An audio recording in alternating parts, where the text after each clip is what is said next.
My name's Ed Snowden. I'm 29 years old. I work for Booz Allen Hamilton as an infrastructure analyst for NSA in Hawaii. What are some of the positions that you held previously within the intelligence community? I've been a systems engineer, systems administrator, senior advisor for the Central Intelligence Agency, solutions consultant, and a telecommunications information systems officer.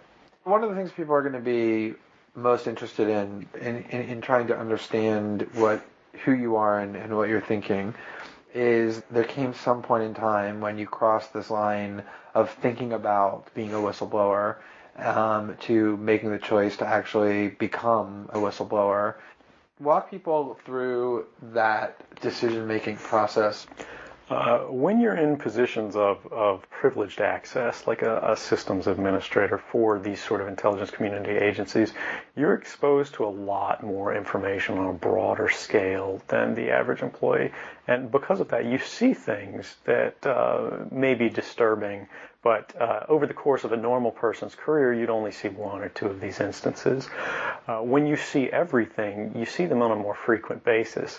And you recognize that some of these things are actually abuses. And when you talk to people about them, in a place like this where this is the normal state of business, people tend not to take them very seriously and move on from them. But over time, that awareness of wrongdoing sort of builds up, and you feel compelled to talk about it. And the more you talk about it, the more you're ignored, the more you're told it's not a problem, until eventually you realize that these things need to be determined by the public, not by somebody who was simply hired by the government. Talk a little bit about how the American surveillance state actually functions. Does it target the actions of Americans? NSA and the intelligence community in general is focused on getting intelligence wherever it can by any means possible that it believes, on the grounds of sort of a self-certification, that they serve the national interest. Originally, we saw that focus very narrowly tailored as foreign intelligence gathered overseas. Now, increasingly, we see that it's happening domestically.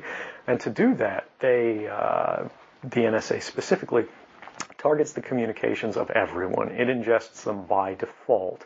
It collects them in its system, and it filters them, and it analyzes them, and it measures them, and it stores them for periods of time, simply because that's the easiest, most efficient, and most valuable way to achieve these ends. So while they may be intending to target someone associated with a foreign government or someone that they suspect of terrorism, they're collecting your communications to do so. Any analyst at any time can target anyone, any selector, anywhere. Where those communications will be picked up depends on the range of the sensor networks and the authorities that analyst is empowered with. Not all analysts have the ability to target everything, but I, sitting at my desk, certainly have the authorities to wiretap anyone, from you or your accountant to a federal judge to even the president if I had a personal email. One of the extraordinary parts about this episode is that usually whistleblowers do what they do anonymously and take steps to remain anonymous for as long as they can, which they hope often is forever. You, on the other hand, have decided to do the opposite, which is to declare yourself openly as the person behind these disclosures. Why did you choose to do that? I think that the public is owed an explanation of the motivations behind the people who make these disclosures that are outside of the democratic model. When you are subverting the power of government, that's a fundamentally dangerous thing to democracy.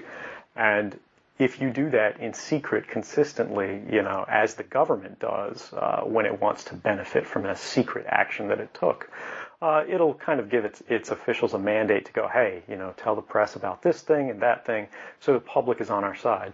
But they rarely, if ever, do that when an abuse occurs. That falls to individual citizens, but they're typically maligned. It becomes a thing of these people are against the country, they're against the government, but I'm not. I'm no different from anybody else.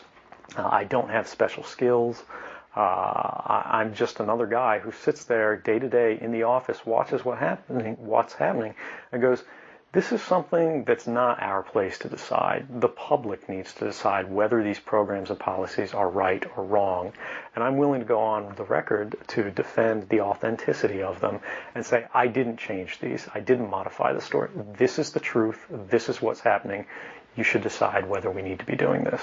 Have you given thought to what it is that the U.S. government's response to your conduct is in terms of what they might say about you, how they might try to depict you, what they might try to do to you? Yeah, I could be, rendered by the CIA. I could have people come after me, or any of their third-party partners. They work closely with a number of other nations, or they could pay off the triads, or any of their agents or assets. We've got a CIA station just up the road in the consulate here in Hong Kong, and I'm sure they're going to be very busy for the next week.